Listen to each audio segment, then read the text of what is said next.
Okay, everybody should have received a copy of the September 22, 2022 minutes. Can I get a motion to approve the minutes, please? Barbara first, Scott second. Okay, motion to approve the September minutes. We don't have any visitors at this point. I thought we would have, but we don't now. So, Jerry, Jeff? No, Jerry. Jeff, take it away. Sir. All right. Old business, Oak Street Park, picnic shelter, water access, when complete. Hey, Scott.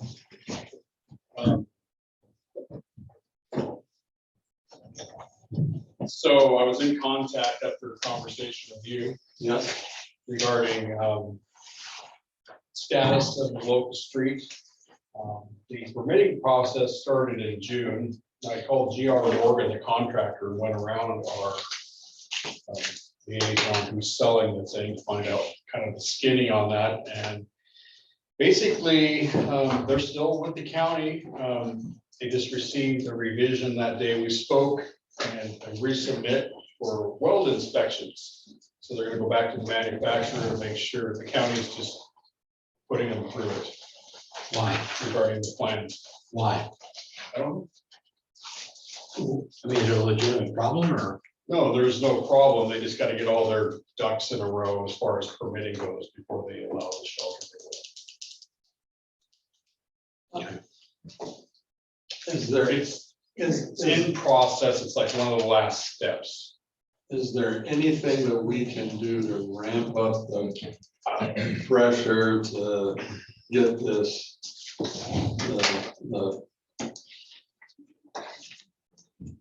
get it going?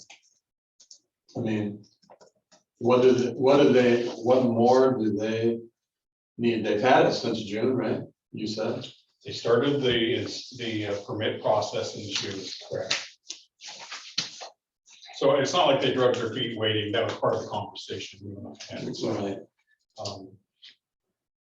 As far as, I can't answer for the county. I do not know. Water access, staff installed a potable water into the building of South Locust. So bridging cultures and other events will have access to potable water for events at Locust Street Park. So there's a faucet on the outside. There is a free faucet on the outside, correct? Maple Street, unless there's any more questions regarding the shelter. Well, I know you're frustrated. well, yeah. Is there anything we can do?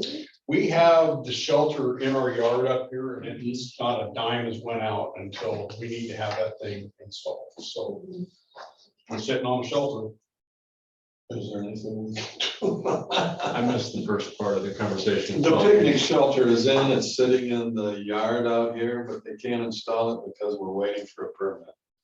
Which has been at the county since June. Started the process in June. Yeah, And when did the picnic shelter come in? About 2 weeks ago, 3 weeks ago. Yeah. Oh, that's not, okay, I'll calm down then. Who was here just? No, you Well, it's been here since the last meeting. Oh, It she- arrived. Oh, it arrived that day. Yes. More or I less. understand that, but the shelter just got here. Yeah, So, I mean, supply chain being what it maybe is. we could sell it, make some money on that and order another. The way things are going. You gotta put that to a vote. I had 10%. Third. We. well, that's probably just part of the, that's something that the city grapples with, I think, a little bit, is we contract our permitting to the county, and we're, to a certain extent, we're at kind of at their mercy, when they're able to do things. We don't get to force our way to the front of the line any more than any of their other clients.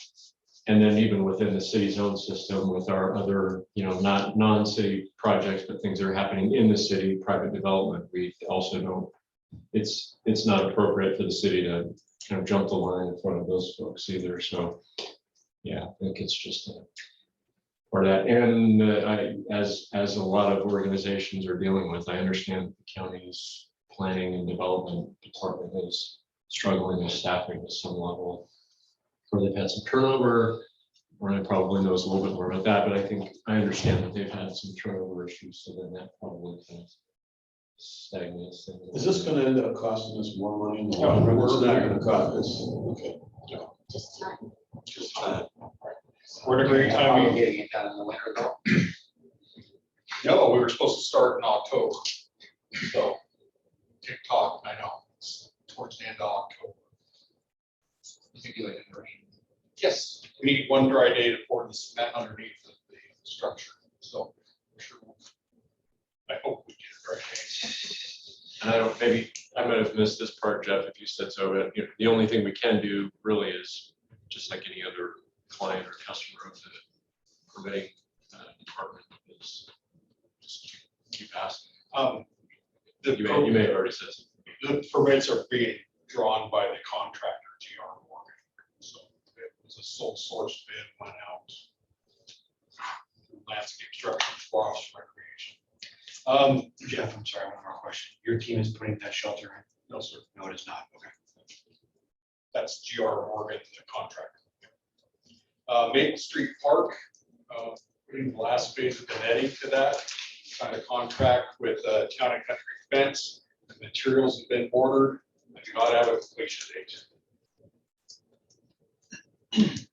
Okay. Community Park. We gave a notice to proceed to DKS Kevin Chewy for a transportation analysis traffic study. And then Jerry would like to move that on to the planning department for the community park upgrades, restrooms, parking. When it starts, I don't have that answering. A few hoops to jump through. Okay. Those rename City Park. What, based on the last city council meeting and the discussion that we had, what do we need to do to push that through? I didn't write it down, but council asked us to do something with the naming process. Go ahead, historical. Yeah, Yeah, it's nothing from this, nothing from this group. Landmark Commission. Yeah, they have to weigh in. Yeah, the ask was to have the landmark, the Heritage and Landmark Commission, take a look at it to see if, current naming of parks has any historic significance, or if there's, looking at the parameters of it, if there's any historic, can be historic names that they might want to, put out there as potential requests. So everything that was done by this group, It's going to them now, yeah, just to look at and just weigh in on. and then they need to say, yeah, good, go ahead. I mean, we're not looking I to, don't even think they need to say yay or nay, as much as just, again, just provide some input on, like, for example, like, there's a history to why community park is named community park. And so they want to just be able to go through and be able to, if somebody wanted to change the name of community park, they want to be able to back up the reason why it's named community park to potentially support this group in either affirming or denying a name change. now, when this came out, I kind of got the impression when listening to all the discussion going on. And I mean, I got the impression that they were thinking that we were looking to change the name of every park in the city of Canby. And we're not doing that. No, if that was the impression, I don't think that was the impression in the material. I mean, I can definitely go back and double check. Well, it with might have Council been, Carper, Council Parker on that one. could have been discussion, in discussion, but that's, yeah, that's not what, that. And the only community park you did mention, I mean, that did come up at one time from Councilor Banks. Correct. He did not, he wanted to change the name. Okay, Park and Recreation website, excuse me. Next steps. Terry Jones, liaison. Brian, do you have any information on this?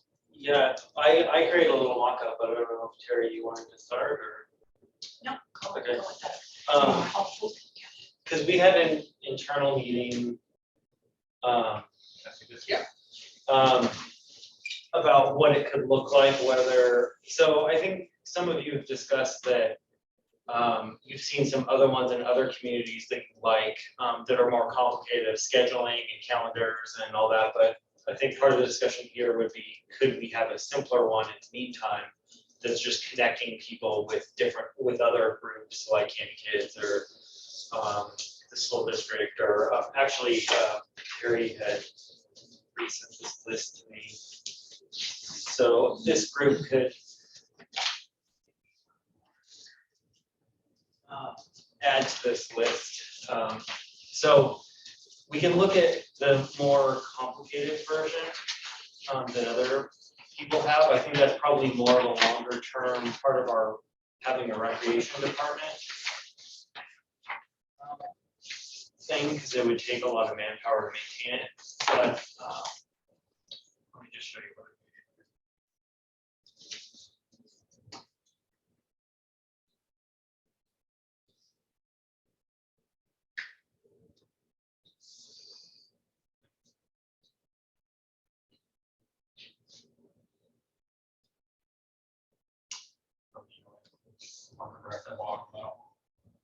I think I might have put it in ours. Because this is, I'm gonna take this down as soon as this meeting's over. This was just purely, I had to publish it so you could Just see an it. example. Yeah, yeah, so this was just based on my understanding of kind of what the discussion was, that it would just be relatively simple. It would be a portal, and then all these other providers could have links here for like when, and Terry can explain better probably. It would just be like, if you're new to the community, like where is everything and who provides leagues and cultures and fair and all that. So this is just, I just picked 6 that were on the list and created little buttons for them. This is sort of like some of our other web pages, but the idea would be you would click on the button and it would take you to like a little summary of what this organization does, and then just a link to their website. Not recreating a bunch of stuff, but just connecting you to where you need to go. So that's really what I had done. But Nice. Do you have anything to add to that? Not a lot. This is the first time I got to see this too on the website. Just since our last meeting, Jamie had emailed and sent this list and asked if our group had any other organizations that we might want to add to this list to reach out to before there's the meeting to talk about what this would look like when it goes live. And it could look nothing like this. This is just purely, this is my interpretation of what I thought we might do. Well, it's a good start because we had nothing. So this would have to be populated, obviously, with all the organizations and then actually have links, so it doesn't have any of that. But Ryan, as a member of Candy Kids, what do you think? We were just talking about redoing our website, the Candy Kids one last night. So we're kind of trying to find, I think there's I don't know if the high school still has a program. I think he used to have some web classes. We're trying to find somebody to design it and make our link. The link is kind of, it's like a @Candy \/ it's kind of wonky to get to. So we're trying to streamline that process and kind of make it a little bit more 2022, or maybe even get it to 2015 versus the early ages of whenever that thing was published. So yeah, so I think that's it's a great place to start, and then obviously, you know, Candy Kids would do. So so part of it is, I don't know if it want to be like youth sports versus Candy Kids, because the basketball is a separate entity. Then Yeah. So I don't know, or just add them. You can either add a separate link for them, or if you just say youth sports, you go there and there's all the youth sports, baseball. Because a lot of times people will go to Candy Kids, and that's kind of monitored by some volunteers, and some questions will go there, and then it gets shot out to the respective sports versus just going directly to sports. So there's a little lag time, or it gets lost. So, but yeah, I think it's great, and I think so. I assume why the YMCA Sherwood, that does a lot of things. My kids are a little older now, so I'm a little out of the loop. But we have a lot of people that go to the Sherwood YMCA. That was Is that- on the list that I was doing there. Right, sometimes Sherwood YMCA offers programs in Oh, Canada. they do? Yeah. Okay, yeah. So I guess it would be Sure, listing that makes those sense. programs that are available in Canby that you can sign up for. Yes. I would hope that every button would have something in it that says for more information, contact X or Right. website Y. Sure. So that you don't clutter up the concept with a lot of information, but you do make it possible for people, especially newcomers or the younger generations beginning to come our direction. Definitely. So as I'm understanding, you guys are basically looking for, are there any other groups that you would add to this list? And then you've got another meeting coming up where you would discuss more in detail what the next step might be. Yes, and I believe that's something that our representatives will be invited to be part of as well, so. Somebody else is interested. Yeah, and Ryan, I guess, and Scott, I guess when that happens, I mean, Terry would be our liaison from the group, and she would be invited to that, or Terry and myself, or Terry and Lisa. That's what I understand. Yes. Yeah. Yeah, So having, this is kind of a roundtable meeting, kind of like this, where any of the groups wanted to come in and just, we could explain. I think the idea is just to explain what the concept is, and also to make sure that any of the groups are comfortable with, you know, we kind of basically need their permission to put a link on our website, and say this is what we'll be doing. And, you know, like Ryan, just as an example, you were just describing what that organization is doing right now. There could be some discussions about things like that that are going on. sure. And Barry, I think someone had mentioned Wilsonville's. It's the same website provider that we have.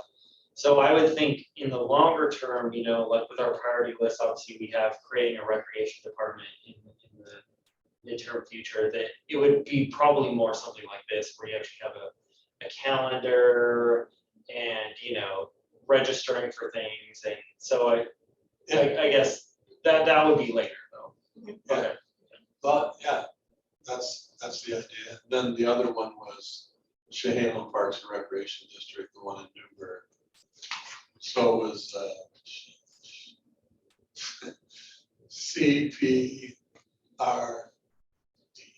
CPRD.org. It's Capri. The Chehalem area Park and Rec District. That's right. Don't forget Canby Health Center, who does recreation for a different. It's on. They're the on list. there. It's on the list. It wasn't on website. Okay. So that's the, but that looks good. I mean, it's good. I think keep that forward. Well, the library has its own kind of drop down, so I don't know if that necessarily needs to be part of the recreation, this particular list, but I know they've got a lot of activities and things, but as far as the city website goes, it's its own kind of Right. animal. And you could have, just a link. Yeah. They land here, it gets them directed to the other one, so it doesn't make any difference. like it could say here, this, you know, these are the types of programs that the library provides, and then just send you to the library site. That's good. Do we have you got our next meeting? No, I think this was the next step. We should have all of your contacts. So that we can include everybody in that initial. All right. If we don't have anything to add to this. just- Okay. Yes, as we learn more, you know, as we develop, we can always add more, you know, as we come across other. Okay, sounds good. Just from my lens, my perspective with Parks and Rec background, I think this is a great first step. It's something we can do almost immediately. And it's almost basically a no cost thing for anybody. There's no money. I mean, we already have the website very close to it. A little bit of staff time, you know, but that's, so I think it's one of those like kind of building block things as we build towards parks and recreation, you know, increasing our recreation activities. But starts to get the idea that the city's going to be involved in parks and rec, or in recreation side of the parks and rec. Right. And for now, we're just at least trying to be an outlet for people. If you're new to a city, you're probably gonna look at the city's website, thinking what's going on in the parks and rec. You don't know maybe who Canby Kids are, who the adult center is, whatever. And it just gets- I think it's great. I'm glad you all have been talking about this. I think it's a great first step. Good job. Okay, Jeff, next.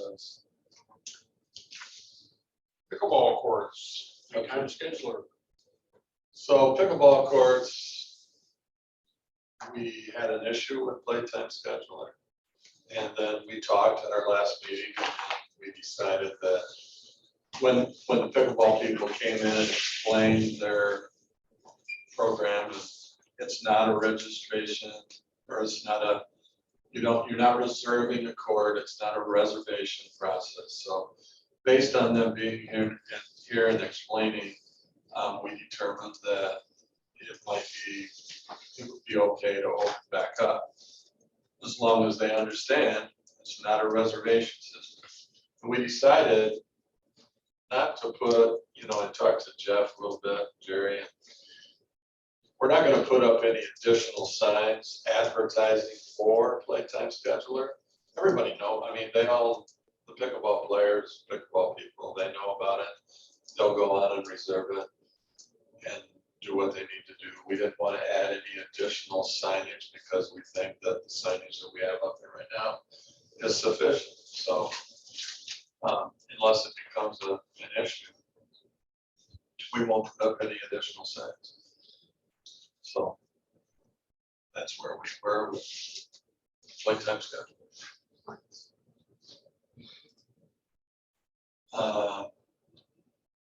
New business, we conducted interviews for the open Parks and Rec Advisory Board position. We did that last week. Ryan, myself, and the mayor conducted the interviews. We met with Eric Jarosh, came in person, and we interviewed him, and then we did a Zoom meeting with Kara Hawkins, and we decided at the end of the interview process that we would go to council with the recommendation that we add Kara Hawkins to the Parks and Recreation Advisory Board. So, any questions? Who's the we that decided? Talking about the group of three or this group? Group of three. But it's gonna go to council, it goes to council. No, I'm Council has to approve. understanding, but who is it that who decided who should be the one? The three interviewers, the mayor, Three myself. interviewers. Right. As we did the last time. Okay, now I'm going to turn this over to Mr. Archer and Mr. Hudson. We're going to discuss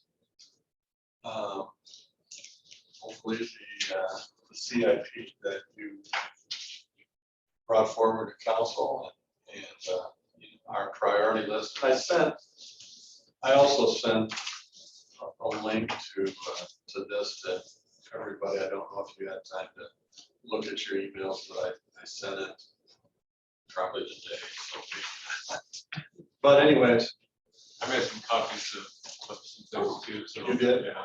Okay. That might be what you're. yeah, or we can maybe pull it up. Can you pull that up from the last council meeting, the council packet? Is it the staff report that looks like that you're talking about? Yes. So we also- Or you want me to pass it All on? panels around. There's a couple different things. I also, just for your, I know you've all worked on this, but most recent list of recommendations. Yes. I made copies of that as well, so that's in here. So there's a couple different things. Maybe one copy short on these, looking around. How many people are- I have one. I don't have. Okay. I Take, have. yeah, Oh, I do, I've got it all. take one of each if Well, you then- want. If you don't need them, I pass them. have one. Okay. Mayor, did you want to say anything or kick anything off or? Nope. To just jump in? Sure. I'm just a silent observer. Right, that's page 26. Page 26. Yeah. Where it's.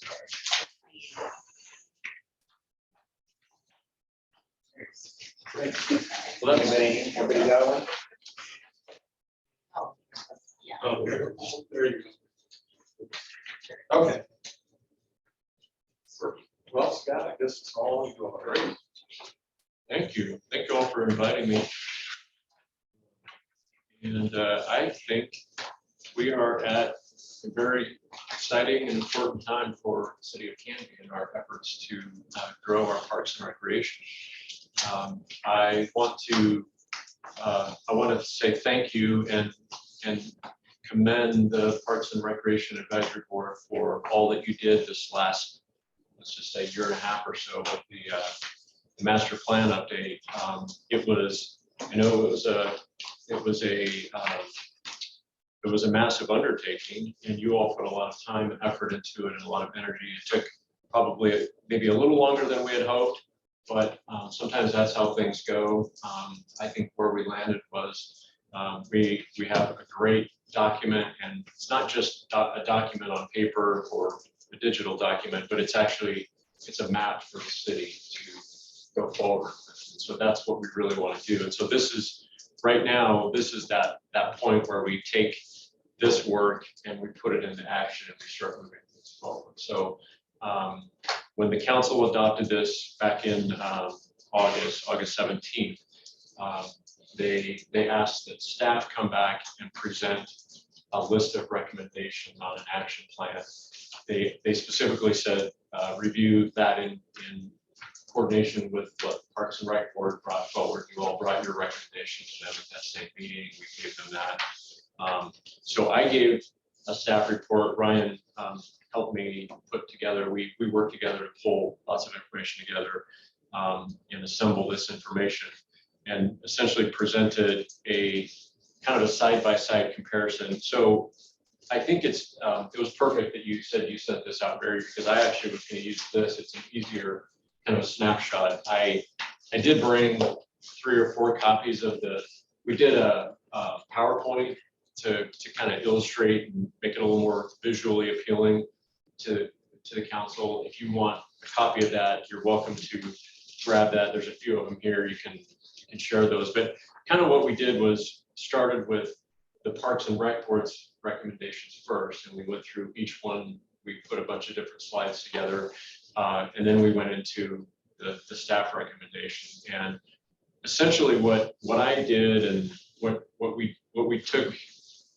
the way that we created this concept to get to an action plan was your information was very helpful. This was a very, very good kind of a foundational point for us to work from, and then match that up with the master plan.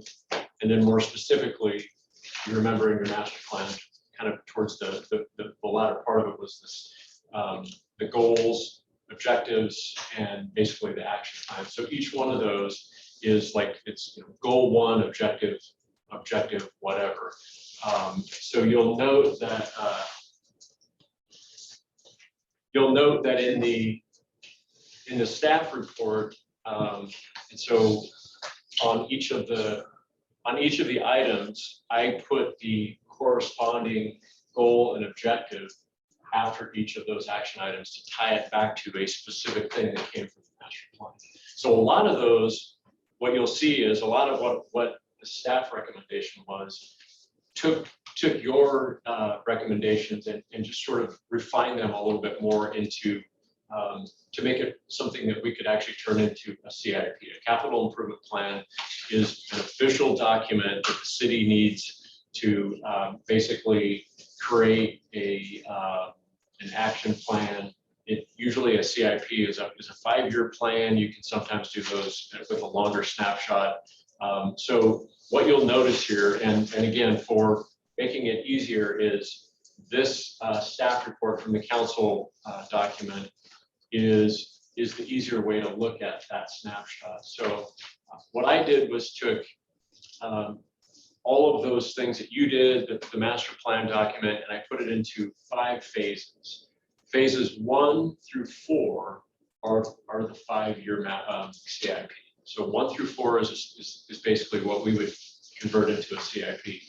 Phase 5 is all of those longer term items that are like 6 through 10. That's not unlike what you all did in your document. You did it in 3 phases. You did 1 to 3 year short term, 4 to 6 midterm, and then you did 7 to 10 long term. Pretty similar idea. I think I just kind of drew it out a little bit more into this document. So essentially, you know, a lot of these are the same, but if you'd like, I can walk through these kind of briefly, or I don't know how you want to go through that. You've probably read a lot of this. I presented it in detail with the council. You've all been working on it, but I don't think there's anything that varies greatly from what you did. That's kind of the snapshot of how I did it, though, so you understand that those phases 1, 2, 3, and 1, 2, 3, and 4 is a 5-year CIP. And if we follow that, we would take that and turn it into, this would become, you've probably seen those CIPs. I'm sure Jeff and Ryan and Jerry have shared some of those. It basically is like a grid, you know, kind of a chart where the projects are listed, and then you start putting the cost estimates on them, and all that kind of stuff. We would turn that into that type of document. It then allows us to use that as a budgeting tool, and also we would use that to take the last piece of this project that we haven't finished, as you all know, is we need to finish our SDC. What we need to give the consultant is our CIP list. So it's like, here's our recommendations. Now you guys tell us what you want to turn into the SDC plan, so that we can actually put some funding behind that. So that's what we would do next, is convert this into a CIP list. And then that's how we kind of initiate with the consultant, the SDC plan. We know that we have a good bank of SDCs already right now that we can use. And I think, you know, what I would say, without going into detail and going through all of this, is some of these first phases, the first 1 and 2 year phases, are things that we can get started on, like ASAP. When I say we, I'm saying collectively, Parks and Rec Board, staff working together, bringing things forward to council for action plans to the Outer Farms property. Let's get that going right away. You know, the dog park, we know the story on that. That's moving. The Wade Park master plan process, let's get in and jump in. You all had that.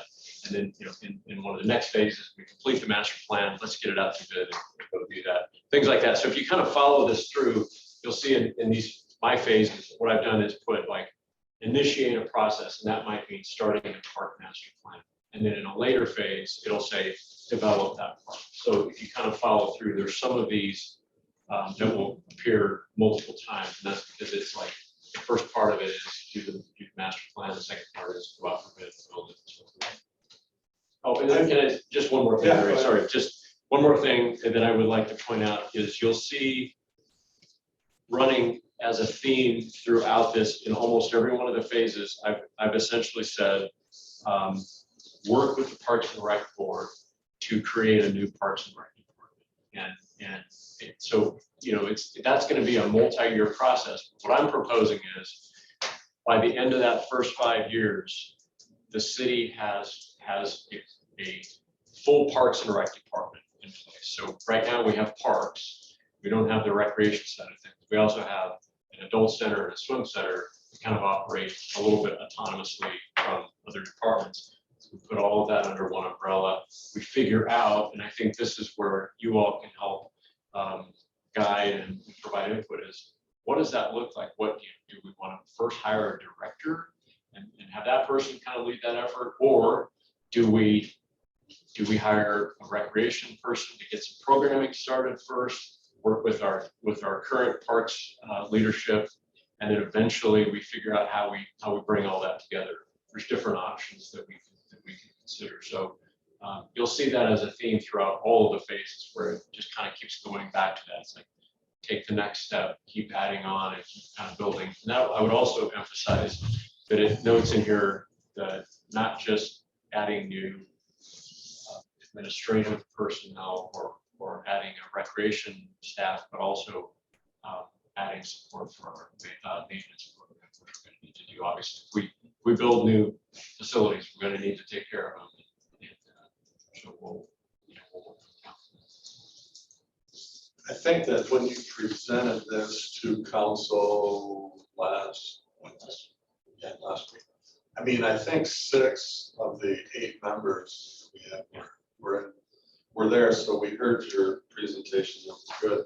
Maybe some of the group that was there might have some questions. I guess I have one, and I seem to have heard it. Tell me if I'm wrong. I guess I have a question. What are you going to use to pay for the dog park? Is that going to be SDCs?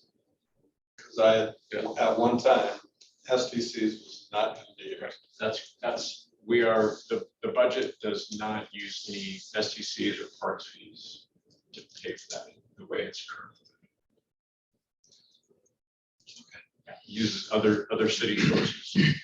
And that was actually the direction of the council, was to not use. So I guess my follow-up question to that is, who's not getting money?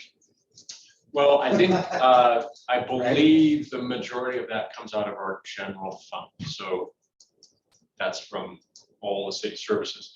No city service took any kind of a negative hit because of that. We had enough funding that we could, from our general fund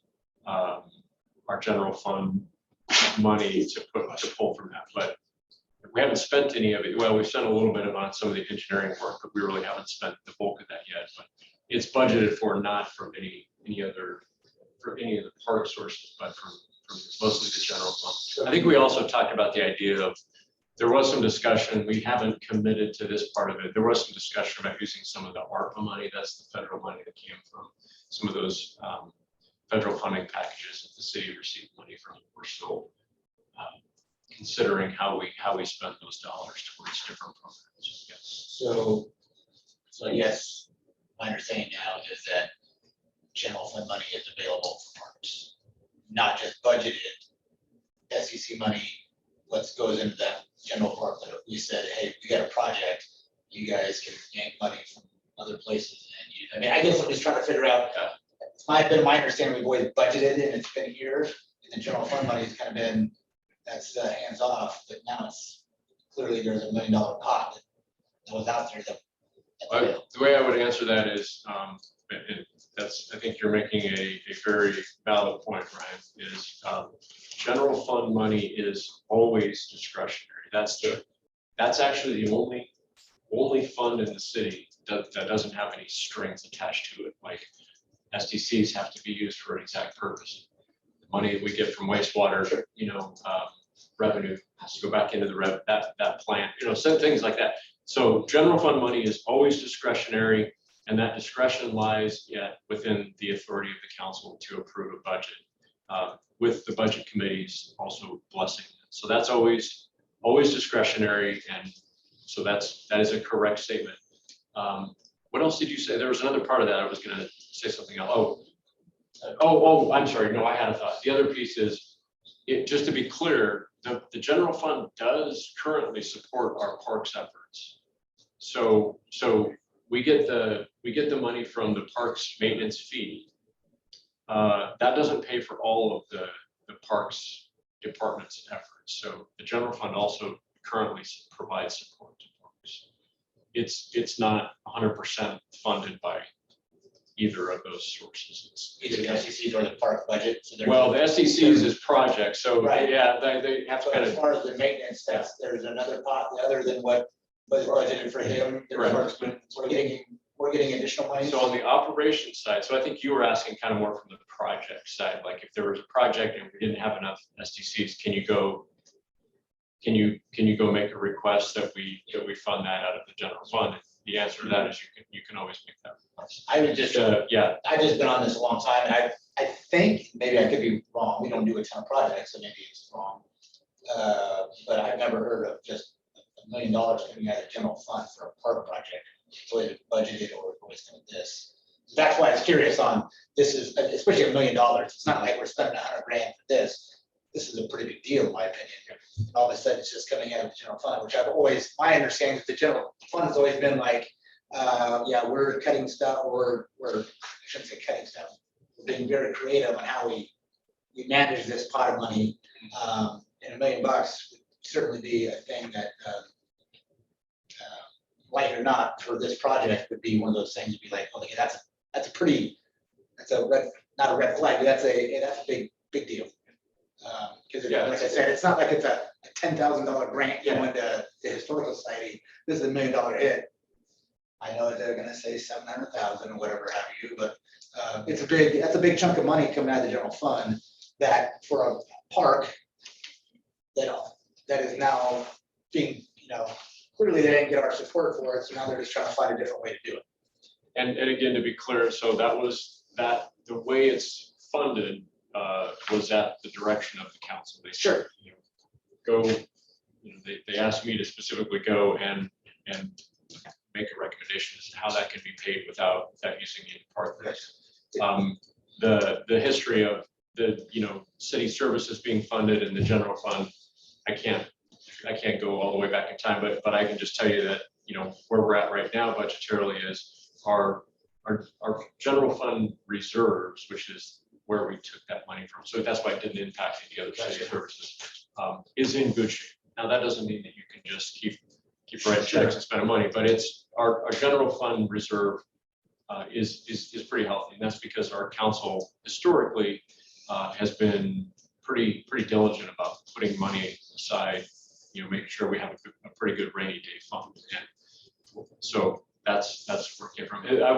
I was making the distinction, you were asking more on the project side, like this one-time project funded out of the general fund versus the ongoing operations. What I wanted to make the distinction was that, just to be clear, that the general fund does support our ongoing operations on that side.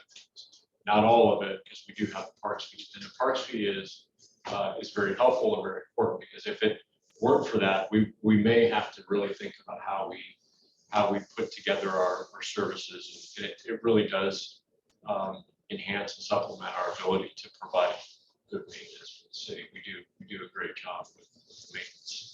So yeah, no, I appreciate the question, and I just want to make sure that distinction was clear that. So that's, But yes. yeah, I was just curious, and I just didn't realize that that's.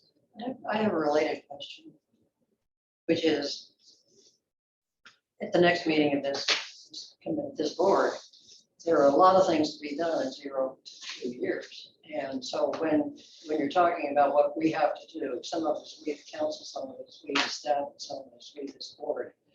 So what I need is a little clarification about whether, given this commitment and sort of guidelines that we have, is it the job of this board to begin working on some of these things and to initiate the discussions, prepare recommendations, or ask questions, or get the ball rolling? Who's going to get the ball rolling? Who does the ball roll to? And how can we find some answer to the question that some things are very expensive, but we don't know how much they're going to cost. The cost is kind of not what we do, but it's hard for us to compare what we do for one project versus another project when we don't know how much money is available and how the priorities go with the cost of doing it. So I think I hear you saying, don't worry too much about whether it can be funded. Work on what it is that we think needs to be done. Is that a fair statement? Yeah, it is. And I actually appreciate that question, because that was one thing I wanted to talk about a little bit too, is it's sort of like the, once we create the CIP, it's like, okay, now we've got this kind of daunting list in front of us. What do we do with it? That's the real big, like, let's go. What I see is the answer to your question. First of all, what I want to point out is the majority of the items in the first couple phases and maybe even going all the way into phase 3, I think we have funding to really get a lot of those things going. So you have to create a list that's pretty ambitious so that you're like reaching, we want to go for it. But we also have to be realistic that we can pay for it. As we get into some of the later years, maybe phase, for sure, probably, a little bit into phase 3, phase 4, that's like yours 3, 4, and 5. And then for sure, those longer term things in phase 5, that's the 6 to 10 year. Now we're really gonna have to figure out, a big part of this is continuously, and I think I've noted that in some of this, is as funding is developed. So there's where we're gonna have to get creative, is some of those long-term aspirational things like building a new recreation complex. Let's go forth and figure out how we're gonna do that, put together the financing for that. Building an athletic complex, a sports complex. How are we gonna pay for that? Those are not paid for yet. Some of the shorter term things like the Dodds property, starting the master plan process for Wade Park, some of those kind of things. And we've got funding now to do those things and get those pieces rolling. Some of them don't actually really cost money. They're just staff time or their time with this board and working through processes like explore land acquisitions for future needs. That's kind of just an ongoing process where you're putting together a strategy for how we're going to go out and explore what's our process to go find properties that are available or partner with other entities. Working with the Parks and Rec Board to create a plan for building a Parks and Rec department. That's just kind of doing strategy work. So some of it is strategic work that doesn't really cost money. Some of it is real money. And then really to get to the heart of your question, who's doing it? It's a collective effort. We don't have a huge staff. We have a very ambitious Parks and Rec Board. You all have been waiting and wanting to do things. You've been doing things, but now is really kind of the jump off point. Like let's really jump off and move this forward. So it's going to take a lot of effort on a lot of different people. The Parks and Rec Board, I think, can be instrumental in continuing to apply that forward pressure, help strategize what we're going to do and when, and being part of the really the ongoing advocacy. And staff is going to have to do a lot too, and we're going to have to talk internally about who's juggling, which keeping the balls in the air and all that kind of stuff. Can we choose those projects that we want to move forward with before the CIP is done? We can't do that, right? We got to wait till the CIP is. I think it's best that we get the CIP wrapped up. So we've got it on paper and it's clear and this is our plan. It also can tie back that way, that we can also tie that back to using the SDCs, because the SDCs and the CIP should link together. So, but I don't think we're talking about a process that takes very long. Like this board, you might want to talk about this at one more meeting just to kind of make sure you're good with this or whatever you want to do.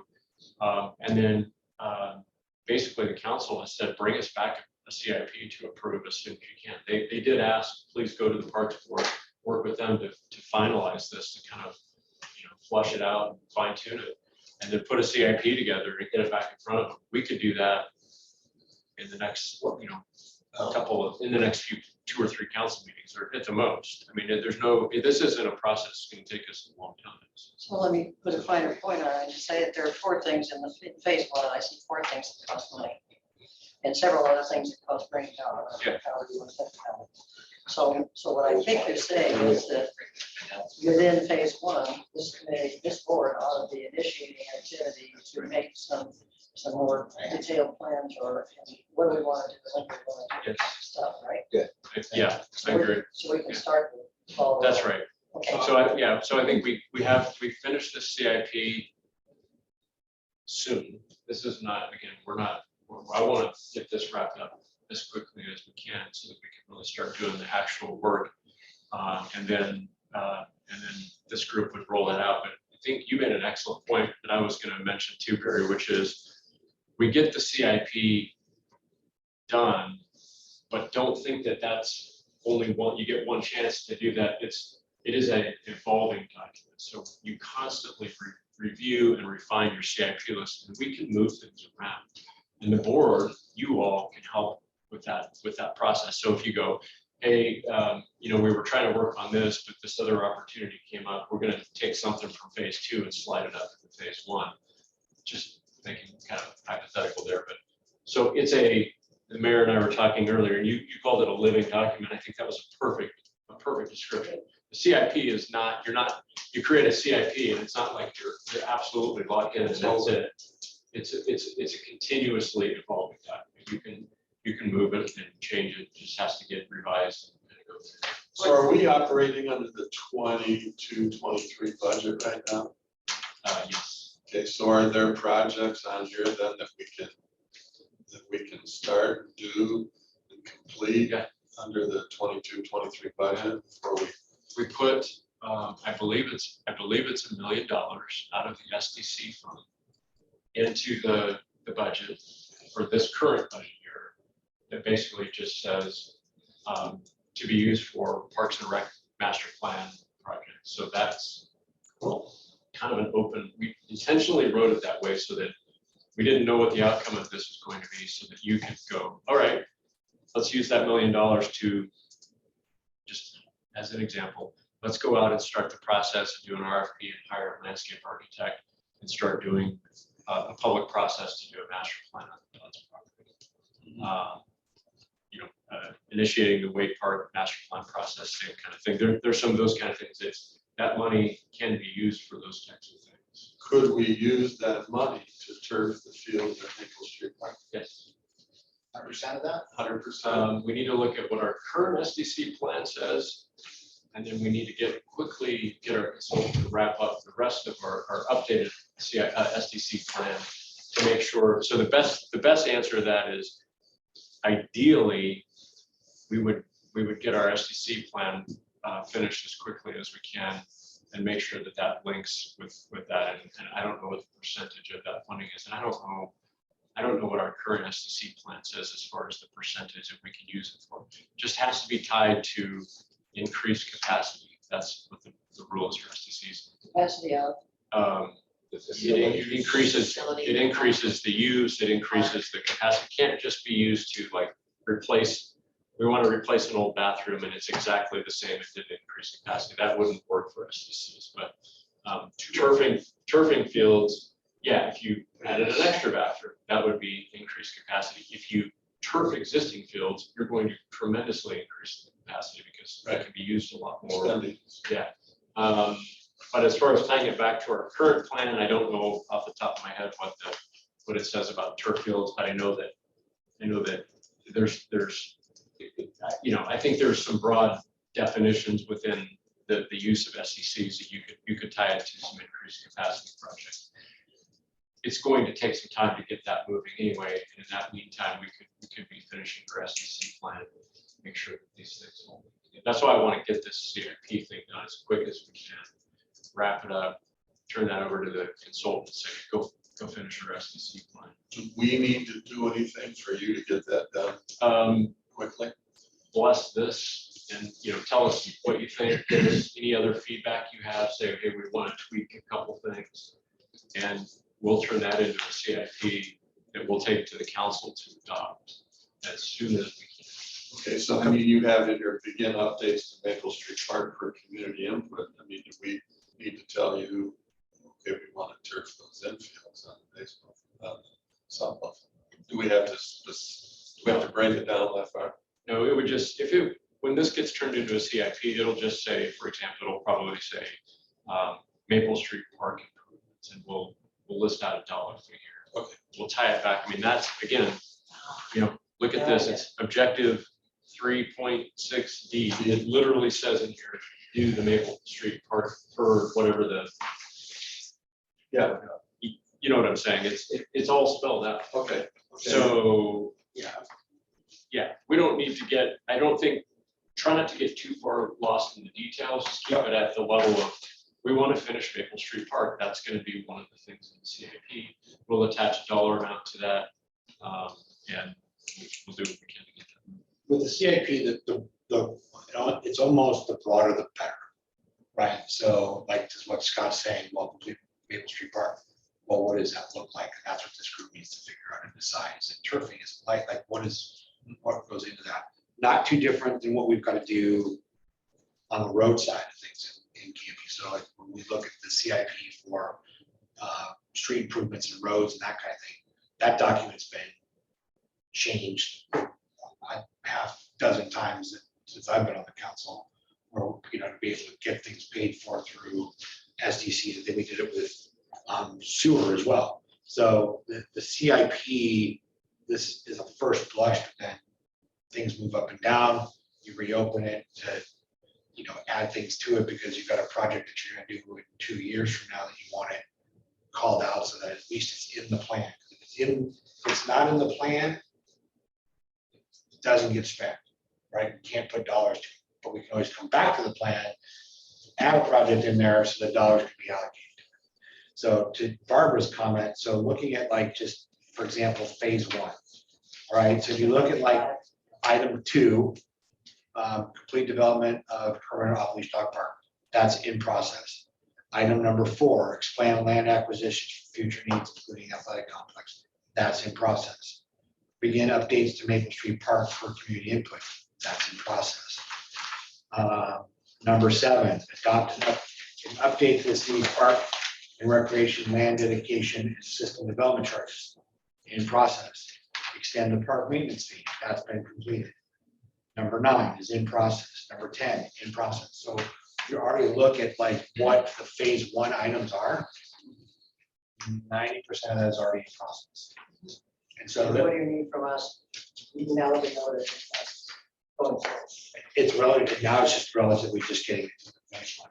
So like when you were looking at what cost dollars versus what's brain power, we know what the dollars are, it's now putting the brain power to get it to the finish line. Some of these things like, the master planning of Auburn Farms, a park there.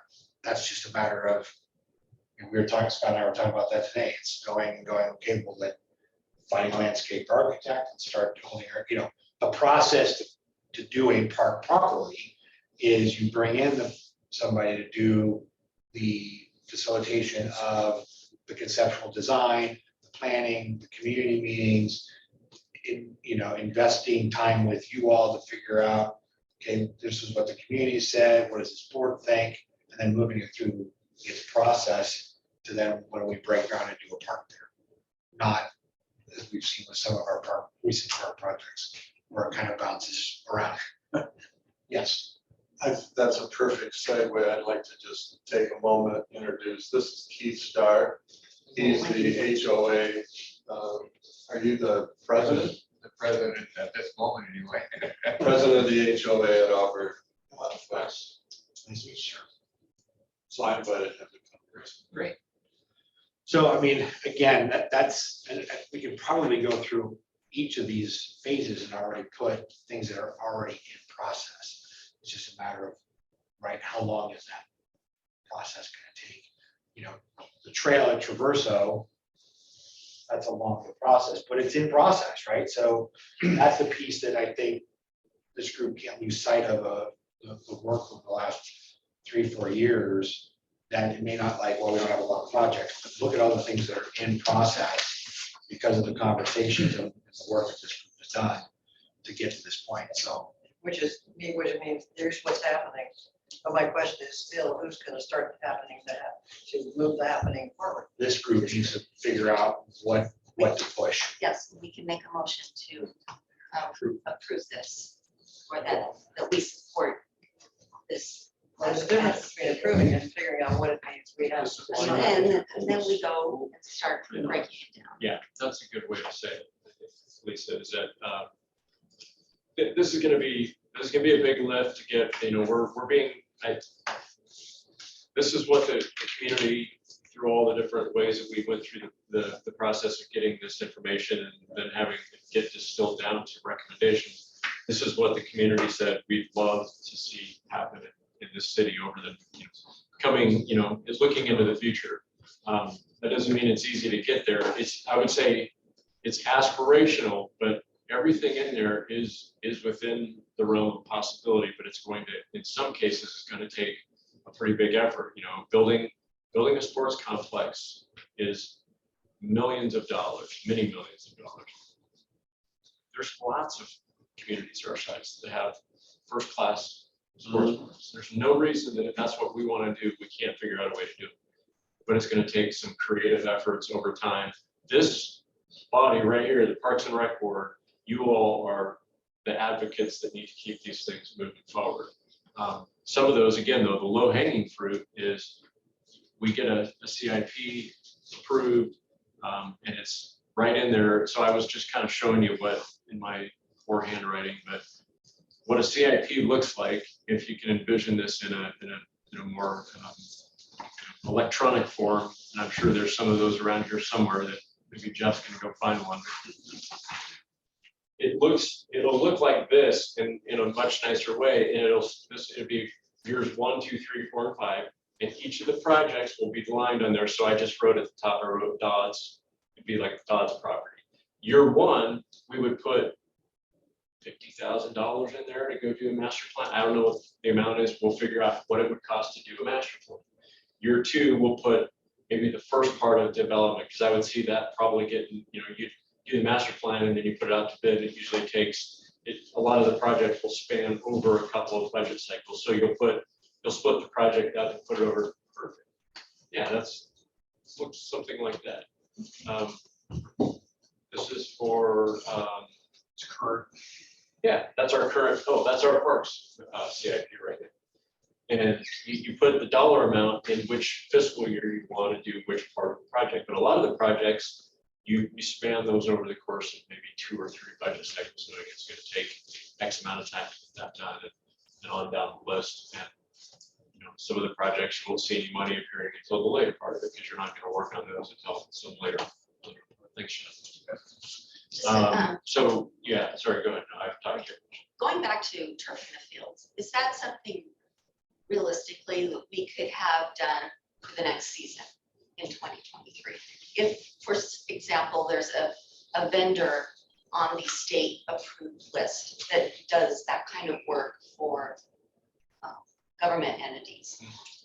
If there was such a person or a thing there and they had a price for what we needed, could we go forward soon so we could have that work done? So the only caveat I would say is I would love to say yes, but I need to verify what our current SCC plan says and whether we need to amend that before we can spend that money on that. I'm not positive. But if we can get that kind of lined up and make sure that all those dots connect in, and you know what you're saying, Lisa, there is a way to move forward where you don't have to do a full bid. You can go right to, yeah, there's lists that the state has already vetted vendors for certain types of things. If a turf installer was on there, we could just go grab that, get a quote. So there's things like that that we're going to need to flush out just a little bit more. But the point is, keep this thing moving forward. Is get our CIP finished, get it approved by council, and that really sets things into motion and lets us start going after some of the actual work. It's not a perfect answer to your question, but I don't want to quite say yes because I think. But it's possible. Yeah, there's always possibilities. Jeff's probably going like, who's going to manage the project and how are we going to get it done? There's realities to all this. We have to think about it. So we got to be careful about how many actual projects are in motion at any one given time, right? If I may, I knew this was kind of your guys' desire, so I've been doing a little bit of homework on this too. And I asked, right now, the best example, the sole source or the source well that I got the shelter for, and it's on state contract, and they do. I just did that. So I asked him about that, and they do have it to where it could be on a state contract and that. But their vendors are not like the people who put down millions of feet of it every year. And here's a guy who's trying to sell stuff, telling me, it's like, you're gonna get a way better price on the open market and go through the pains of the 3-bid process and bang for the buck. So we can take an easy way, which would be more way expensive. I'm sure that's gonna be quicker, but I've asked Scott and Ryan to be our liaison, to work with Jeff in coming up with, because they have contacts, they know contacts on turf. They have turf contacts.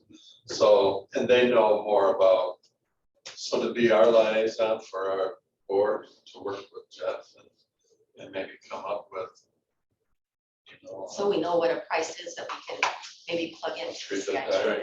That's part of it is we need to get some, at least you need to get some decent cost estimates to plug into the CIP and say, we think it's gonna cost about this much, so at least we can get that amount.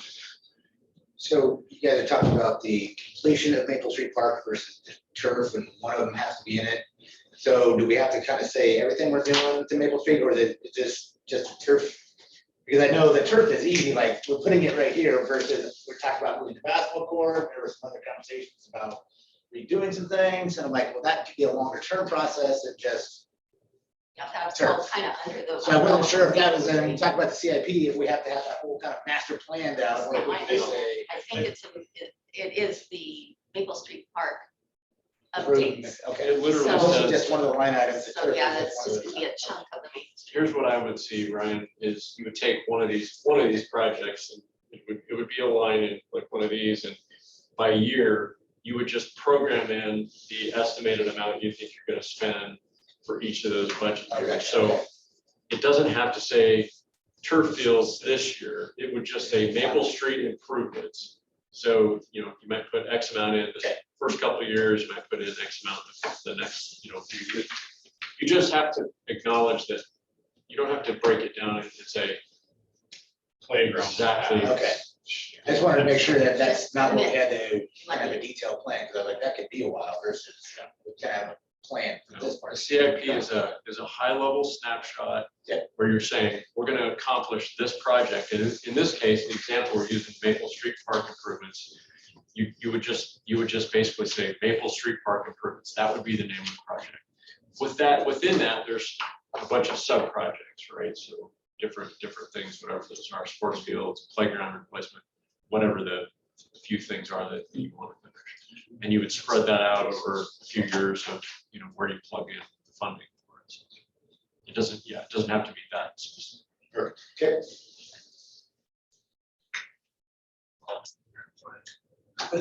we were wondering about adult center and pool staff. Has there been any What, approved? Adult center and swim center. there is some language about that. Yeah, and that's all. And so a couple things I'll say to that we are working to come up with an agreement with the school district. That's the main question. That's really the key to that is we need that agreement for both of those facilities so that we can feel good about making investments. And we are working on that. So probably about as much as I can say right now in this forum, but just be assured that we are working, and I think we'll get there. Are they opposed to selling that property? I don't think I want to get into that in a public meeting. Okay, all right, that's all. What I'll say though is this, I know from the city's viewpoint, that would be the ultimate thing, is that we can own the property. That's the highest bar. The next bar is sort of what we would at least hope as to a minimum thing is, let's get a long-term lease. The good news is for both of those projects is when we get an agreement in place that gives us enough comfort, the pool has funding, and that's from the swim levy. We spend that money every year to operate the swim center. It's been very well supported by the community. As part of the good planning, we've taken a little bit of that, just like you might do with your home budget. You sock a little bit of it into the savings, just for some project in the future or for some need. We've been doing that for a number of years to the point now where we have enough money to actually do some of those upgrades on the school center. Similarly, the adult center, which is operated by a nonprofit group that partners with the city, we own the building. That's a really complex partnership because the school district owns the ground, the city owns the building, a nonprofit runs the center. They actually have their own endowment and foundation money, and they're ready to spend money on doing some upgrades. The city also has some obligation in our arrangement there where we have to pay for some of the maintenance. So if the HVAC goes out, the city has to pay. But if they want to expand the community room, the adult center nonprofit group has raised money to do things like that. They're ready to do that. And as soon as there's an agreement in place that gives them comfort, they're going to do that. So the nice thing is, that's another thing where it's like, some of this is pretty aspirational, but also there's things in here where it says upgrade the swimming pool and upgrade the adult center. There's actually money for both those things once we get an arrangement in place. So those will be done. That's kind of what the mayor was saying, is those things, there's a lot of things that are already in the works, and there's actually some funding in place for those. So Are we involved with the upgrades to the swim center? I think they should be presented here when we get back to that discussion again, and you all should review that. They presented it at the fire hall, we have a meeting and Right. But I would suggest- Nothing's nothing started. has so happened we until want the to- city council approves it. Right, well, we would like to be, we have the facilities on our board, we have the guy that was the facilities manager for 20 to 30 years. So Mr. Biscar should be able to speak towards any improvements that go on at that swim center. I would see that we would, it's been long enough that we've looked at those, ideas. We did some draft concepts of what it would be. Then it kind of got stagnated here. And now when we get back to that, I would suggest that we present back in script. This is that whole, that brings up a great point too, is like, this is why we need a Parks and Rec department where everything is under one Yes. operational umbrella. They're not kind of, like Right. siloed or piecemealed out. It's like, there should be one administrator for the city, overseeing all anything to do with parks and recreation. They should all fall under one umbrella so that we're coordinating. And this Should fall. yeah, and the Parks and Rec board should be involved in anything that touches recreation. Makes our lives, our job easier too. Is this board privy to why the first long-term lease was voted down with the pool in the school district? Well, it was on TV, so you can tell us. Yeah. Yeah, so as the vote went, the council. So two votes, right? So the first vote was to move ahead with a, second reading of going forward. And that was a 10-year lease, if I'm correct. 10-year lease with 2 5-year options to follow, okay? And then at the second meeting, as the conversation went, much to my chagrin, the entire council unanimously said, no, we want to buy the property. So go back to the school board and go that route. Which at the time, we knew they didn't want to. The school board doesn't want to sell the land. So basically that put us back at a stalemate, or no action whatsoever. So the council basically said, well, we don't want the long-term lease. We'll just stick with the year-to-year if they're not willing to sell. So that's where it has stood until recently.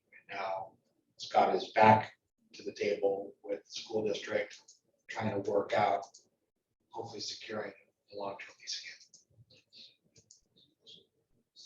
And I think I can say that, without getting into details of negotiations, which wouldn't be appropriate in this meeting, but I can say I think there is a good spirit of cooperation with the school district and the city. We've continued to work on relationship building. I know that's been a priority of mine since I've been here. The new superintendent and I, Dr. Downs, we meet regularly. We talk about a lot of things, but this is one of the things we talk about frequently. They've been very supportive of this idea of doing something, to support this effort. So I think I think we fractured that a little bit. But not so much that we can't get back to figuring it out, because it's for the greater good of the community. I think everybody recognizes that. And I'm very hopeful that we'll move forward and be back again with an agreement of some type that hopefully looks something similar to what we had on the table before. But I think the school district has been very supportive of this idea. But yeah, they didn't, at least in the first go around, didn't want to sell the property outright. But they were willing to pretty quickly get to this longer term relationship, which is kind of our minimum bar, I think, to doing some of these things. Gotcha. Question about SDC funding. When are we likely to know more about how much SDC funding there is available to parks?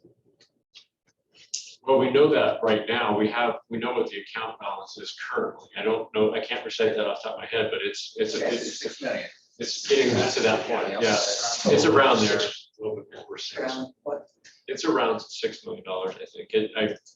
I'll say, put an asterisk to that. I need to verify what the current balance is. Yeah, we've been collecting those, and we've spent a little bit. You all have actually pushed some projects forward that have used some of those funds, but that's why I'm feeling confident about at least the first couple of phases, and maybe getting into to phase 3, that we probably got some money to really get some things going. And then also, here's the other kicker is, you put real money behind these projects, you have a capital plan, you have a master plan that has been fully vetted by the community. Now we can take those funds that we have as a city, and we can leverage them to go get grants. There's a lot of grant money for parks in the city of Oregon. I've been personally involved in my background with a lot of those. And what you bring to the table when you go for a grant is you bring a document like this that's been vetted by your community. It says your community wants this project. The city is putting up X amount of money into that project. What we need is we need a little more money to get us over the top, and you go after a grant, and then actually that saves you some money that you can then shove into other projects, so you don't have to put it all into like one project or 2 projects. So we're missing opportunities for park grants because we haven't been at the place where we're now. Well, if this is a long-term thing, we're engaging and we're moving forward, and I think this is going to be a fun continued conversation that you'll come to understand this more, is that once we've formalized this thing to the point that we're doing now, it's just going to open doors and create opportunities and build excitement. It's going to allow us to go out and find other ways to seek funds. So there's grants, there's partnerships with other entities that we're already talking about, looking into.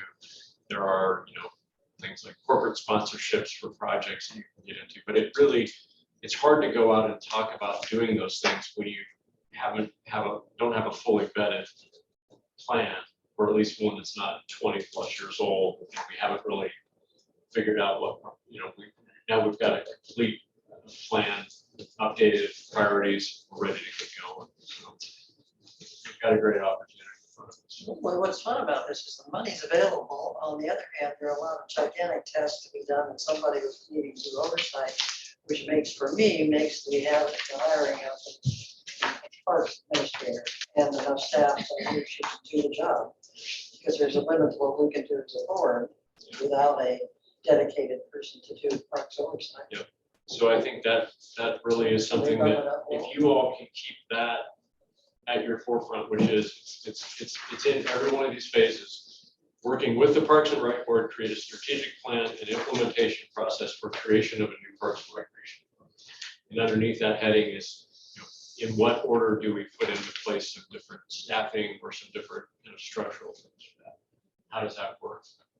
You all get to kind of help us formulate that idea, how fast we do the different steps of that.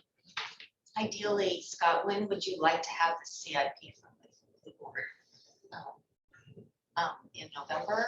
Is it From this board, our your recommendation, recommendations? if possible, by your next meeting, you could make Maybe that your, another, we yeah. might need another meeting, If so you we need can it, flesh yeah. that out. Yeah, if you want to, make sure you're comfortable with everything, and, if you have any suggested. I was gonna say, Well, we can make a motion for this, but then we'll have a meeting to read on record the CIP and start trying to tap some monies to each of those projects and at least get a start on it. So we can give it to Scott. Jeff and Jerry are gonna have to find monies. Right, and that would be, you would be at that meeting and you were going to be helping us. I was forwarded a question that, you know, was a traffic study done at the location of the proposed dog park? And what was the impact? So it was a traffic impact analysis, and it's mostly done, we get basically the preliminary report, they're writing a little letter, I think. Yeah. But it was basically that the traffic impact created by building this would be sort of nominal or minimal. And what that means is that it can be a type 1 approval on the city side. Now, remember, there's also the county side of the approval, which, so the type 1 means that can be approved by staff, by the plan director. There's no impact because of the dog park. How many parking spots are in that dog? I mean, certainly there's an impact on Redwood. Yeah, there's not no impact. It just doesn't trigger, it doesn't trigger unacceptable levels at any of the intersections that the traffic study looks at. Also, so keep in mind too, what it accounts for too is that an acknowledgement that there is some use already happening in that location. It probably will increase the use, but not to the level that triggers it to be. I would hope so, because there's not very many cars out there now. So if we're spending $1 million on it, I hope it's used. I mean, there's a few cars, but it's not like, you know, there's 2 or 3 maybe most. I mean, it's, yeah. And being a 1, there's no city staff can approve it or council. The city Without- county has to approve it. County has to approve it too. And no appeal. What's that? So he's asking about what is it, By being a what does a one. type 1 approval mean? Then the planning director could, we would write a staff report and Yep. the director could approve it administratively. And are you asking, is there an appeals process for that or? Well, of course, now planning department's out of it, correct? Planning department doesn't have to be involved in the dog park. So if somebody wanted to appeal it, there's no appeal process. Being a No, 1. I mean, the planning department is involved because they still have to write a recommendation and it has to be Okay. approved. It's just, it doesn't have to go to the planning commission. Yeah. So then the other half or 2/3 of that part is in the county. And so the county's planning department is reviewing that portion of it, which is what's being done now. And we're still waiting for that. So my concern from day one has always been, so there's 88-acre park, I believe, correct, the whole wayside unit. What's that? 34.5 on that section. Well, but the whole, from what I understand, we can't do anything other than on that 6 acres. That's our buildable plot, correct? That whole shoot match. Is that fair to say?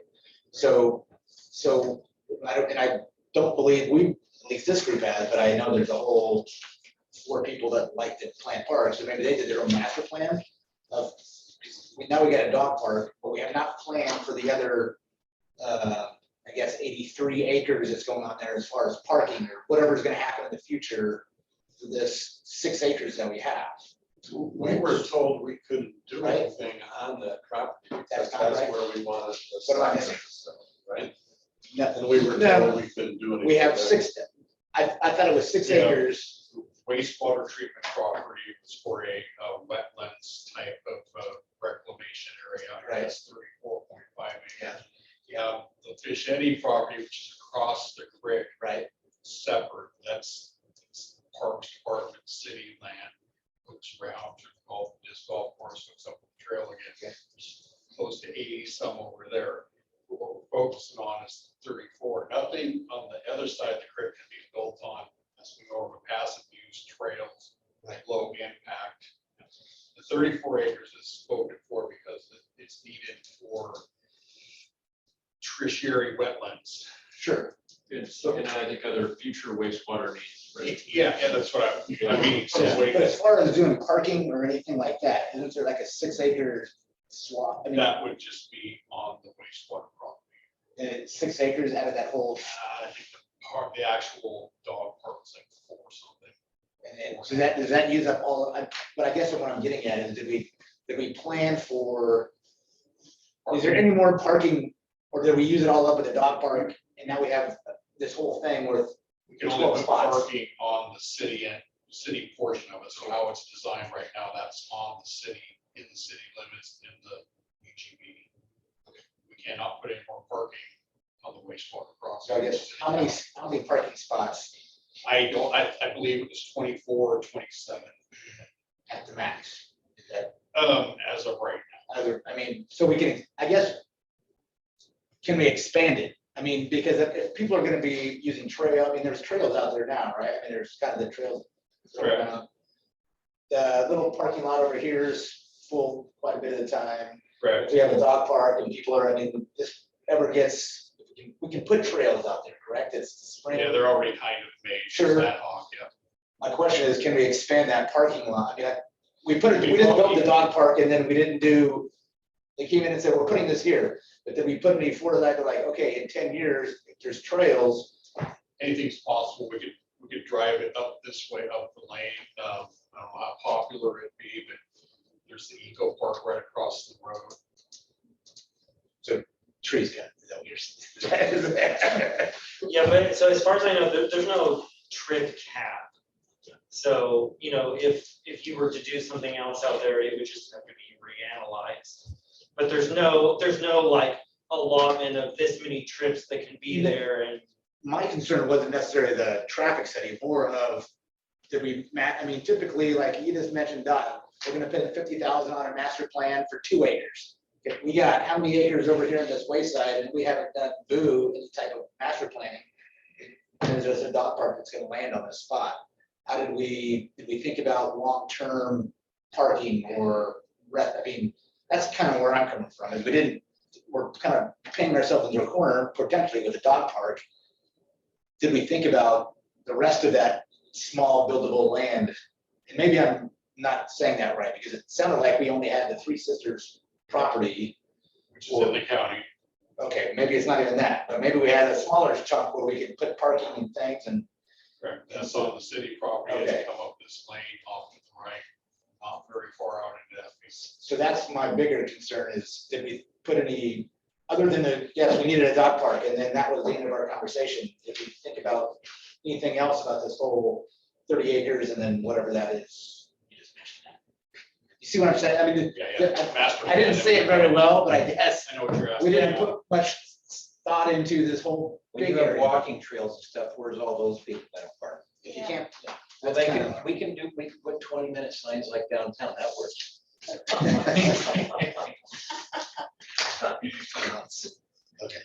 We did, I was just gonna say, we did put in, and it's in, can't remember which phase, it's in the first 5-year plan is to just do a revised master plan for the whole wayside property. Maybe you're saying that. Well, Doing I guess yeah. when I think this board, and maybe I'm speaking for myself, it gets a little bent, is it seems like the city council almost, I use that word loosely because it's a few of them, are using one set of rules, and then we're stuck at another set, so it takes us forever, a long time to grind through all this stuff. And here they just go, oh, general fund money, and we're just gonna plop this thing right here and call it macaroni, and we're good to go. Meanwhile, we're going through all this slow motion stuff, having to figure out how to use this money, how to use the land, and it takes us 3 years to do the same thing that they're just ran through it, and it's taking them a little while longer, I guess now. Anyways, long story short, I think that's it.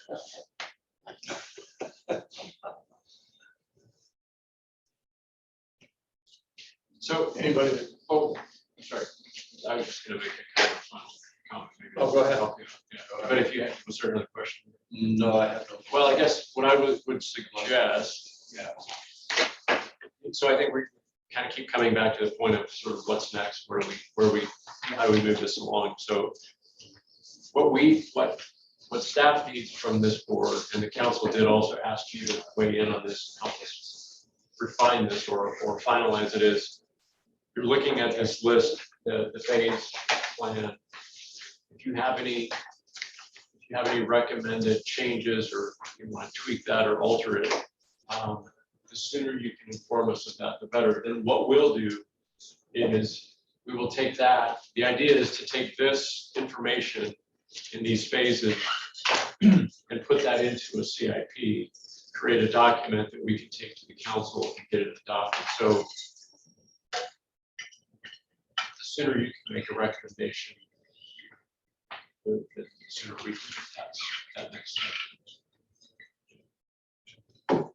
And if anybody. Yeah, so I think I would, I don't know, initially put it in the verbiage, but I would make maybe a motion to adopt the city staff's the staff report on the priorities, and let them move forward toward creating the capital improvement plan.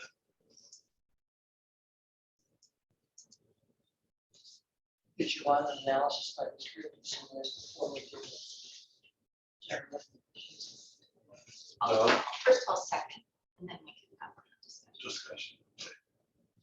So, first from me, seconded by Lisa, discussion.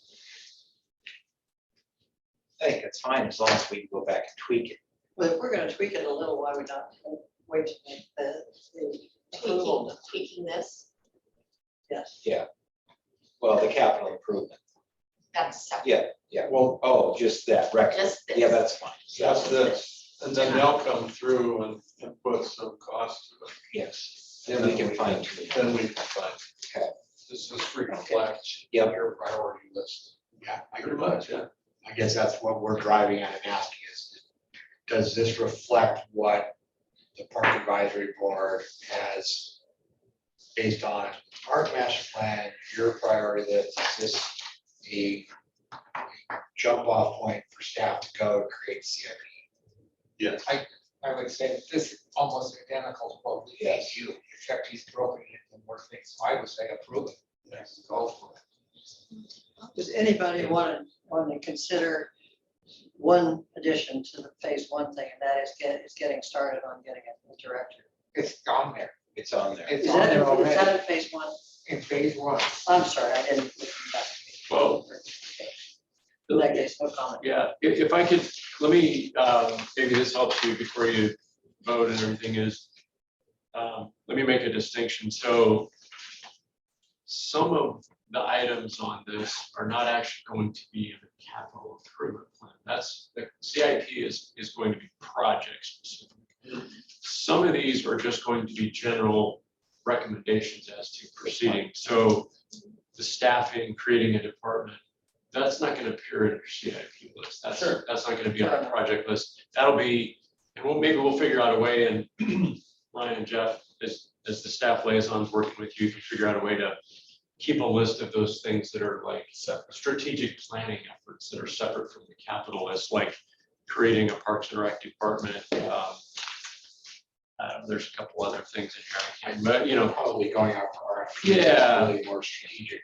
executing the lease with the school district, things like, you know, you could go through and find a number of those. So I want to make that distinction today, that the CIP will be project specific, and then there will be some things that are more strategizing that you're going to continue to weigh in on. So the Park and Rec director is one of those kinds of things that you can continue to advocate So for. your motion was only about CIP. Your motion. The main projects, yes. Projects, you know, the other things, you know, we're not gonna really be involved. Okay. I mean, there might be a time frame, but, all right, so Okay, I well, made a let me motion, read this you're just gonna to read make it? sure. It's a very motion to adopt the city staff report on the parks priorities, allowing the opportunity to move forward with a capital improvement plan. Capital improvement plan. things that we're missing? One is this, and the other one is the. Allows us to ours, move just- forward. If I, Yes, so that's what we're going with? Yes. Okay. if I can, CIP. yeah, if I can just interject, I want to say the way that that's worded is, to me, is perfect, because what you're saying is, if this is what you're saying, you're saying, we just want to adopt this recommendation. Yes. Now, staff can go pull out the CIP items and put a CIP list together, but that also says that you have advocated for the other items in here too, that are not necessarily capital projects, but that are strategic things that you as a board would continue to work on. So you don't have to get any more granular than that. You've done exactly what I think you should do. Spent over there. So you got it right, yes. Whatever Scott just said. By basically saying, you're recommending that this is, that we move forward. Now we can pull out the capital items, make a CIP. You can still work on those other things that are more strategic. I'm gonna modify your. Yeah, I think the way that Lisa wrote it in minutes is. That's exactly what it said. That's what. let's I vote. don't know, I was gonna say, if there's any no more discussion, Let's vote. Okay, all in favor? Aye. All opposed? No. 7-0. Approved. Great. All right. Thanks again for all your. I do support and have, efforts. we're meeting again, talking, Hold on, big thank you. Can't talk about it anymore. this is, new, Citizen input. Citizen input. So Canby Kids had a meeting last night, one of our quarterly meetings. And, you know, with all the stuff, Parks and Recreation coming up and stuff that we discussed, you know, the Canby Kids side, we kind of got into the discussion of whose responsibility is it with the fun game we played? And what, in it more so, the soccer folk are having some issues with soccer fields that the school district's providing. With the mold and whatnot, they had a coach break an ankle this year. Stepping into a mold. Mold, not J mold, but we're at, go for Ulrich Trost. And apparently they have a lot of issue with clover, which is bringing bees, and so the kids are getting stung. So anyway, so the fun game was, okay, the school district is basically our recreation provider for our youth. But at what point do they say like, hey, that's not really our job. We're trying to do the best we can, but we can't, you know, lay out these pristine fields for you. Versus, and it kind of came back to, okay, this is where we need to push back on the city a little bit, because the city really hasn't done a lot for our youth over the last 4 years. They put in a couple fields here and there, but no expansion. So that is one of the things that I think we really have to kind of, you know, it's easy to say like, oh, the schools have all this stuff, but the schools also have a hard time maintaining things. And so, yeah, sure enough that they're doing everything they can. I think it's also our responsibility to make sure that the fields are playable, they're safe. And then we get into that other part of, you know, can we use with tournaments? We're losing teams. The soccer was saying there's one organization that says on their deal they will refuse to come to Canby because of field conditions. That's kind of where we're at. And so in our long-term thinking here, that's kind of, long story short, and I was going to talk to Sean with the school district today, didn't get a chance to, but kind of that, how do we make this work? Because no one seems to want to take responsibility, or people want to take responsibility, but how do we do it financially of serving our kids? And right now, it seems to be a deal that both people are trying, but it's not getting done fantastically. So just put that in your deal. And the other thing we came up with was, and I'm glad you mentioned this tonight, that we have deep pockets. That's kind of tongue in cheek, but kind of not. Is that Canby Kids basically, again, is our only provider of youth sports for our community. And back in the day, the city used to, they call it a grant, I believe, you may not know it, in my time. And they used to help offset cost of just the admin. And so the admin is about 15 grand. So what happens is Canby Kids, who that's the nonprofit, basically surcharges every kid that goes through the program, 15, whatever that, it changes year to year to offset all these admin costs, which Canby Kids has done a great job. They got rid of, they're in the basement of Team Spirit now, so they've got rid of their office space. They don't have a phone. You want to talk about a nonprofit that's really running on really just volunteers and nothing. Canby Kids is it. I mean, they used to have a full-time staff member years ago, and now they're basically they're running out of a basement with nobody. So I guess what I'm gonna bring up, and I don't know when this has to probably go through the budget committee and all that fun stuff, is figuring out if our parks are looking for ways to help kids and recreation, is if there's any money to offset some of those costs, so like a $10,000 or $15,000 grant to Canby Kids to help offset the admin, which then would eliminate the fee that the kids have to pay on top of their normal fees of that. And it sounds like You're so eloquent. Basically, the city wrote Canby Kids a check. You write them a check, give them so much a year. The recession came, that went bye-bye. We weren't building homes. There was no money. Now we have money. Now we have homes. We want a check again. I think 15,000 a year is minimal to Canby Kids for what they do. So that's basically what we want. I don't know if we want a check, but maybe We want. that would be great. We want. But you need, We need. we need. It would, I mean, Is that? Everybody just gets- Kids comes the to kids town. get taxed over and over again. So, I mean, if you're playing 3 sports, you're getting that fee 3 times. I mean, so you're just costing the kids and whatnot more. So this is kind of what we get to. So I'll just offer a suggestion here. Think about this going into the next budget cycle is when we get to the budget committee meetings, make a request. Okay. Write a letter to the city and then appear at the council, not council meeting, the budget committee hearing. And make your plea and see if the budget committee and council working together as the budget committee would consider adding that. When does that fire up and when does that, It's a ways out, but is that like March, April? usually the actual budget committee hearings are April, May. Yeah. But it might, May, because we have to Yeah. approve it in June. yeah, it gets approved in June, but the budget committee meetings, yeah, usually May. You could even think about writing a letter, maybe back in March or April. Just put it on the radar. Yeah, you get on the radar. You can send that my way and it'll be in the Okay. hopper of things and then.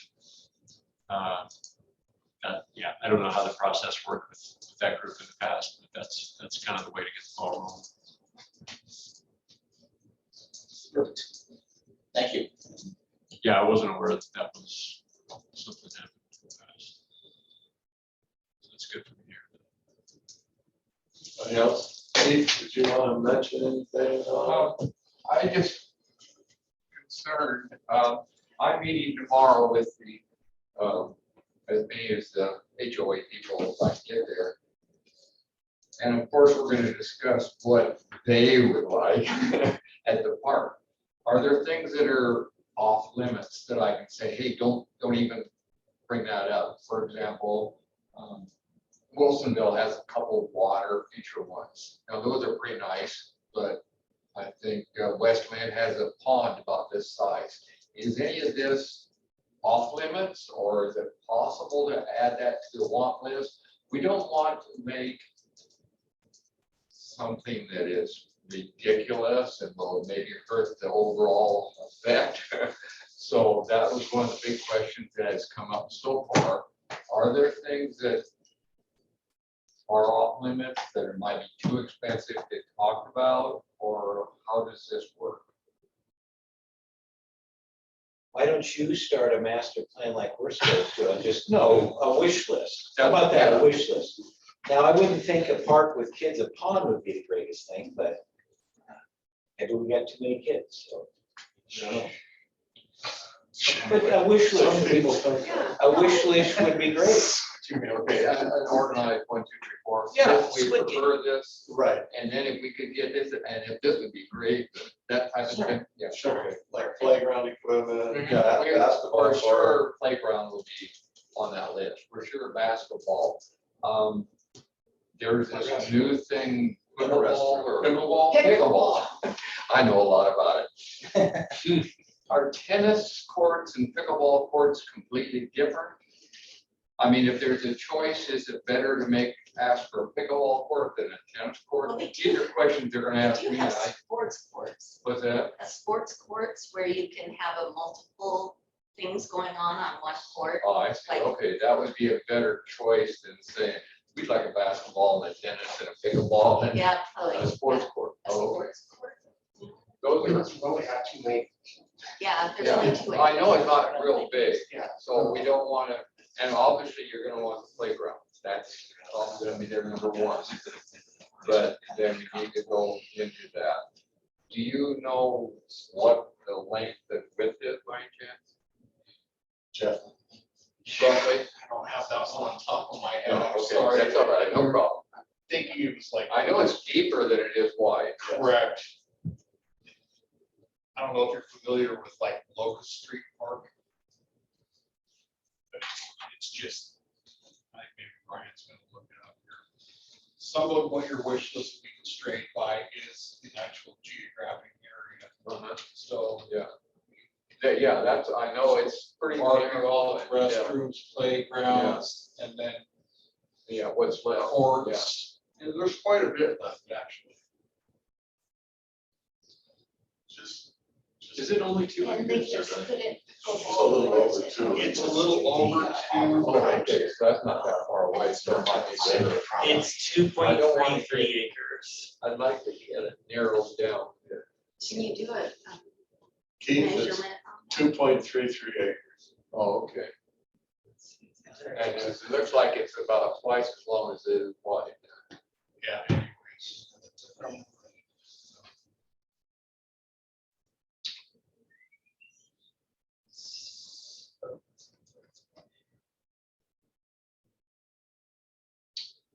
It's there. Oh, okay. So it's, It's 646 feet long and 160 160 wide. by 600. 160 by 60. Yeah, roughly. Okay, super. Thank you. All right, thanks, Steve. Anybody else? Can we say a huge thank you to Scott to make our lives so much more, so much better and so much easier, so much happier. Yes. Thank you, Scott. What about the mayor? Look at that guy. Didn't do anything. I thought you were gonna say about the other stuff. Well, yeah, what about Sam? Well, Oh, that's what we were. Maybe she was thinking. All right, so that's all that we have. So can I get a motion to adjourn? Make a motion, we adjourn. Scott Sassy with a motion. Scott, there's a second from Ryan. We're done. Thank you, everybody. We will-